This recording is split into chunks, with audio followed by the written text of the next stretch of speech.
Hello, Vortex. This is very strange for me because I'm so used to shooting these videos in another car that I don't have anymore because, well, I totaled it. And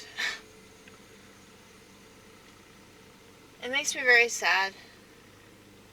And I have to admit that Piano Punk just isn't the same without Fiona. Fiona was the name of my former car, the little red Chevy Aveo. But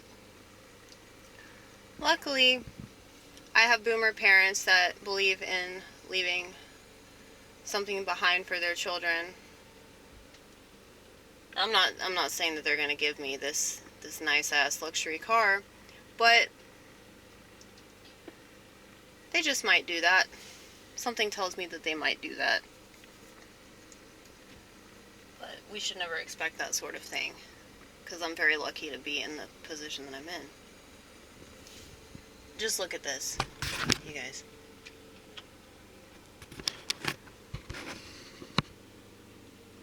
That's a sunroof, okay? That's a sunroof. This is a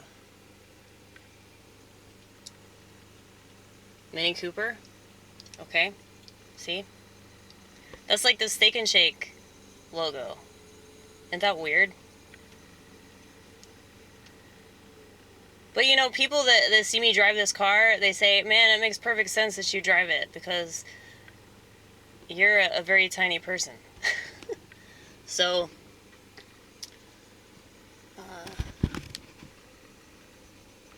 my friend Brittany, she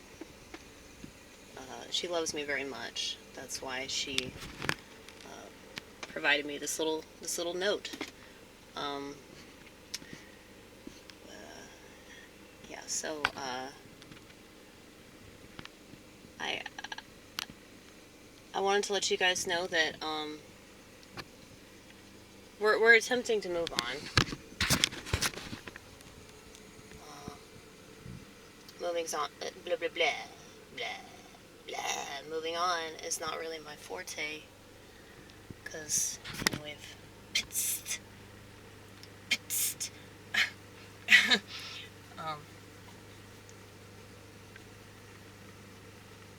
I have PTSD too.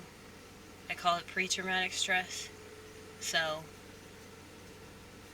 I stress about stuff before it even happens so that I don't have to experience actual stress whenever it eventually does happen, because it's a self-fulfilling prophecy. So, yeah, I kind of predicted this whole thing was going to happen with Fiona.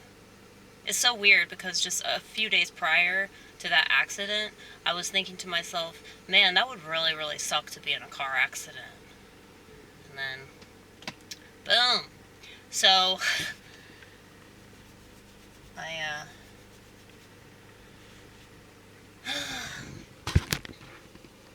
am very,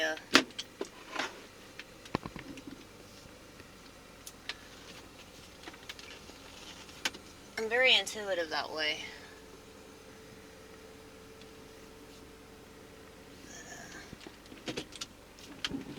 This car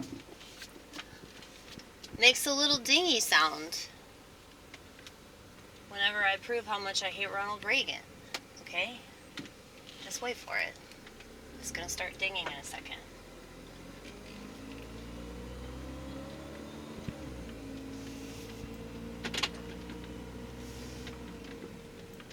Five, 4, 3, 2, 1.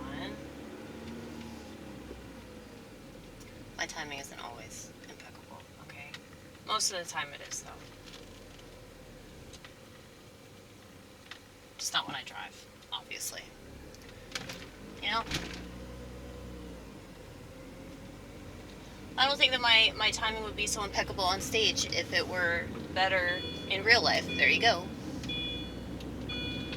Ding, ding, ding, ding. Fuck you. Fuck you.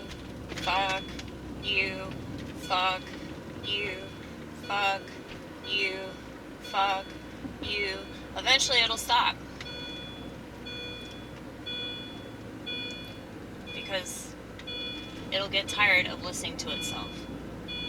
Because it'll realize, I'm just gonna give up on this crazy bitch because she's really stubborn.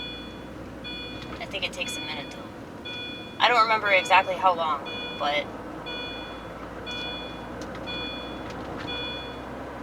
sometimes I put my seatbelt on. But not because my car tells me to, but because I actually want to wear one, Because I think about this hematoma on my knee, and it's not very comfortable. And I think, well, you can take measures to prevent something like this from happening in case you end up in this situation again. And one of these measures is putting your seatbelt on. But I realized that if I had put my seatbelt on during that incident, I probably would have had a neck or back injury, like everybody that gets T-boned.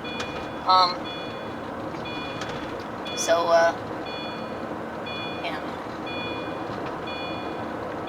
I could be totally wrong about that, and I just have a bias. See, there you go. It stopped. It stopped because it gave up.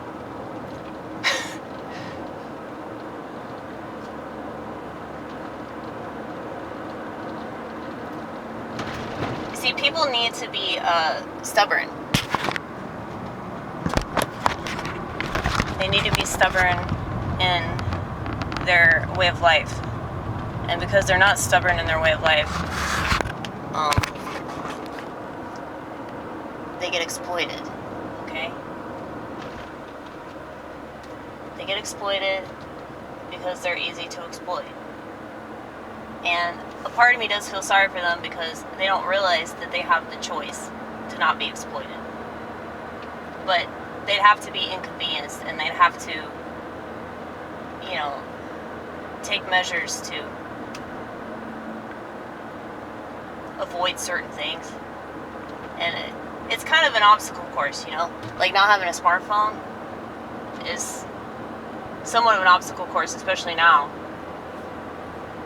Since that's the way of the world, right? Well, the way of the world is enmity with God, So why would you want to go along with that? I mean, I don't understand, why people want to be a drug addict. But I guess it's cool to be a drug addict, when everybody else is a drug addict. Why not?